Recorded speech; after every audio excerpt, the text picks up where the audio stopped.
Hello and welcome back to my channel. Please don't forget to subscribe, like, and comment. Let's get the channel to 20k. With that said, let's get into today's video. Have you ever wondered why white women always use tears as a weapon towards black people?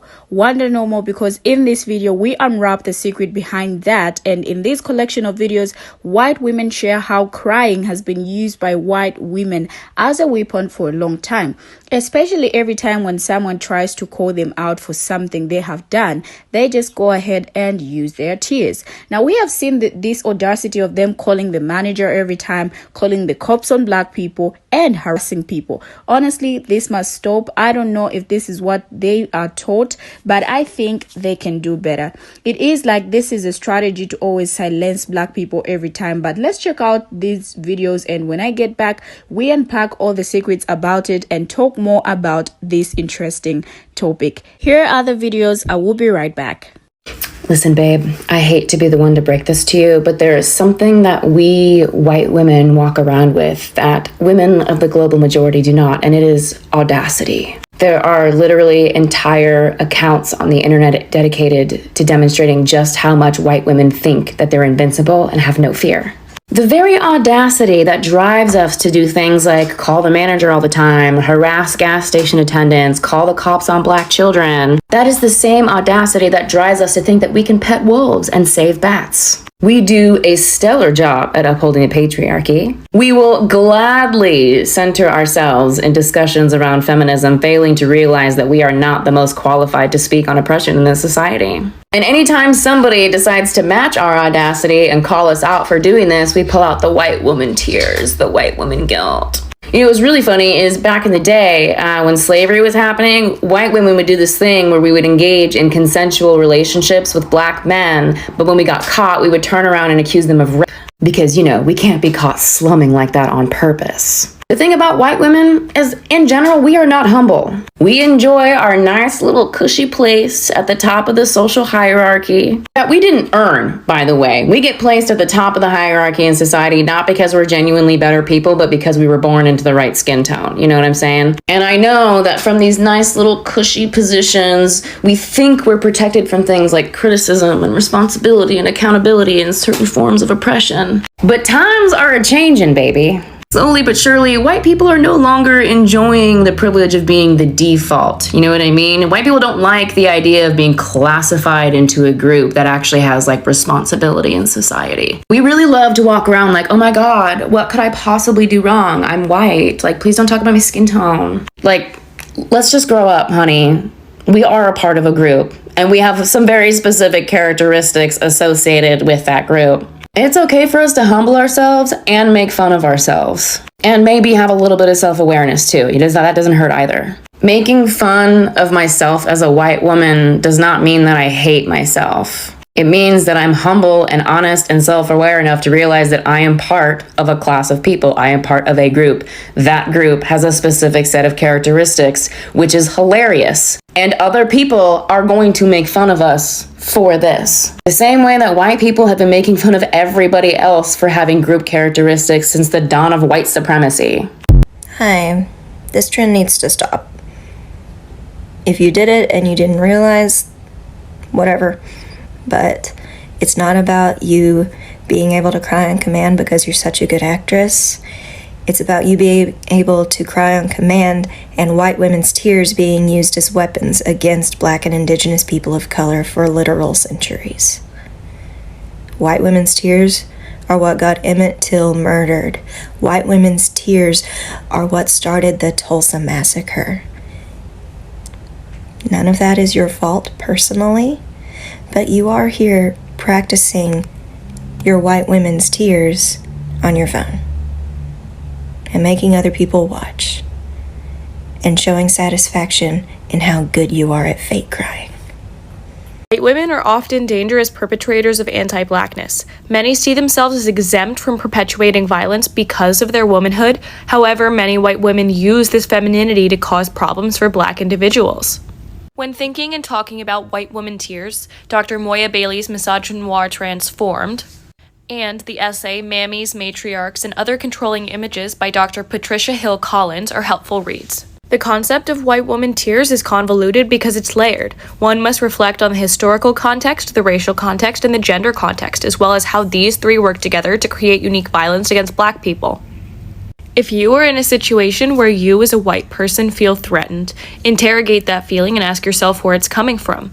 Are you really being threatened, or are you being held accountable and it's uncomfortable? Emotion regulation is anti-racist work. If you cannot regulate your emotions, you don't have the capacity to hear the stories of other people, specifically people of color. They want our people dead! They want us killed! I want to read you guys a quote by Ruby Hamid in her book, White Tears, Brown Scars, How White Feminism Betrays Women of Color. And Ruby is a Syrian Lebanese journalist. It is crucial to understand what we are talking about when we talk about white tears. The kind of distress we are analyzing may well feel genuine, but it is neither legitimate nor innocent. Rather than denoting weakness, it signals power. Though white fragility is triggered by discomfort and anxiety, it is born of superiority and entitlement. White fragility is not weakness. It is a powerful means of white racial control and the protection of white advantage. And to quote Robin DiAngelo in her book White Fragility, when a certain group is in control, they therefore have the ability to control the narrative and decide when something is discriminatory or not, and who is being affected. Now, after watching those videos, I couldn't agree less. This is mostly done by Karens. Those people are so good at provoking people, but once you just react, they either run to call the police and call your behavior as ghetto, or they start crying. Now that the voices of Black women are getting louder and more influential, it is a testament less to the accommodations made by the dominant white culture and more to their own greed in a society that implicitly and sometimes explicitly wants them to fail. Now, trauma assails brown and Black women from all directions. There is the initial pain of being subjected to gendered racism and discrimination. There is the additional distress of not being believed or supported, and of having your words and your bravery seemingly credited to others. And then there is a type of trauma inflicted on women, or rather Black women, that many of us find among the hardest to disclose. The one that few seem willing to admit really happens because it is thoroughly normalized. Most people refuse to see it. It is what the Writers' Festival audience member was demonstrating, and what blogger and author Luvi Ajayi called the wary weaponizing of white women's tears. To put it less poetically, it is the trauma caused by the tactic many white women employ to master sympathy and avoid accountability by turning the tables and accusing their accuser. Now, almost every Black woman I know has a story about a time in a professional setting in which she attempted to have a talk with a white woman about her behavior, and it has ended with the palm color woman crying. One Black woman wrote on Twitter, the WW wasn't crying because she felt sorry and was deeply remorseful. She was crying because she felt bullied, or that the BW was being too harsh with her. The term white tears refers to all the ways, both literally and metaphorically, that white fragility manifests itself through palm color people's laments over how hard racism is on them. Now, many of us see emotions as naturally occurring, but emotions are political in two key ways. First, our emotions are shaped by our biases and beliefs, our cultural frameworks. In this way, emotions are not natural. They are the result of the frameworks we are using to make sense of social relations. And of course, social relations are political. Our emotions are also political because they are often externalized. Our emotions drive behaviors that impact other people. Moreover, unlike male tears, which are theorized similarly in feminism and gender studies, all white tears, more generally palm color women's or girl tears, are considered even more insidious. This is because it is recognized that they will summon more attention, help, and recentering of the white women's emotional needs than any other type from men, even Black women. Specifically, their conditioning under sexism and patriarchy, ostensibly to care about and want to protect women. This means that even if they don't mean to,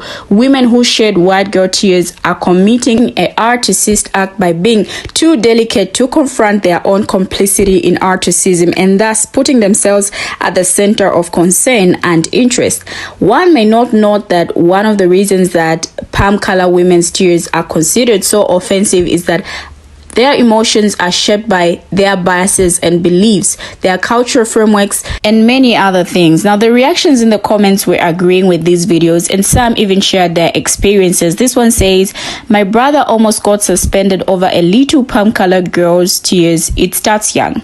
We had to pull footage before they believed. Now, it always has to be black people proving their innocence. It's a shame.